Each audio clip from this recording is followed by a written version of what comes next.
کہ فلسطین کے مسلمان، غزہ کے مسلمان، وہ اپنے ایمان میں اللہ کے حضور نذرانہ جان کا پیش کر رہے ہیں۔ کس وجہ سے؟ حضور علیہ الصلوۃ والسلام کی محبت کی وجہ سے، کہ وہ فلسطین کیا ہے، کہ ہمارا مسلمانوں کا اس کے ساتھ ایک ایسوسیشن، کیا ایسوسیشن ہے کہ ہمارے آقا دو جہاں صلی اللہ علیہ وسلم نے یہاں 1,24,000 پیغمبروں کی امامت کرائی تھی۔ آپ کے قدموں نے اس مسجد اقصیٰ کو شرف بخشا تھا، اور اللہ تعالیٰ نے آپ کو معراج عطا کی تھی۔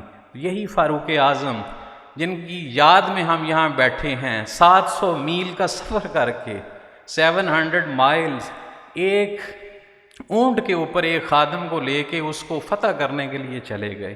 حضرت ابو عبیدہ بن جراح رضی اللہ تعالیٰ عنہ، آپ نے محاصرہ کیا ہوا ہے، 1 ماہ سے زیادہ ہو گیا ہے، تو وہ عیسائی جو ہیں وہ یہ کہہ رہے ہیں مسلمانوں تم قیامت تک بیٹھے رہو لیکن تم ہمیں فتح نہیں کر سکتے، کیونکہ ہماری کتابوں میں لکھا ہے اس شہر کو وہ درویش بادشاہ فتح کرے گا جس میں یہ خوبیاں ہوں گی، تم میں ہمیں وہ خوبیاں نظر نہیں آتی۔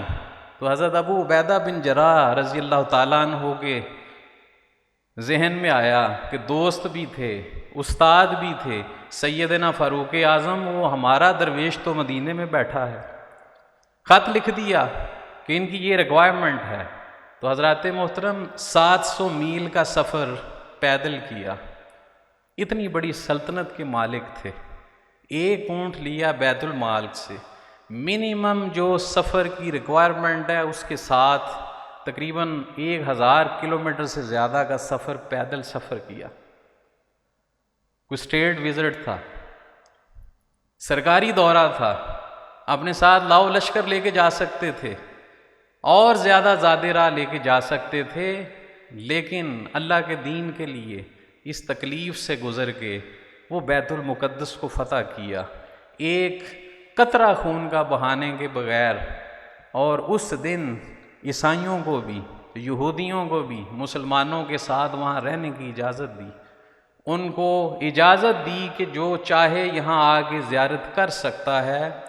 وہی آپ کا عہد جو اس وقت یہودیوں اور عیسائیوں کے ساتھ تھا، سارے مسلمان بادشاہ جو ہیں انہوں نے آنر کیا، سلطان عبدالحمید عباسی تک، یہ جو آخری ترک بادشاہ تھا، کسی نے عیسائیوں اور یہودیوں کو وہاں سے نہیں نکالا۔ تو یہ فضل اور یہ جو رعایت تھی یہ سیدنا فاروق اعظم رضی اللہ تعالیٰ عنہ نے دی۔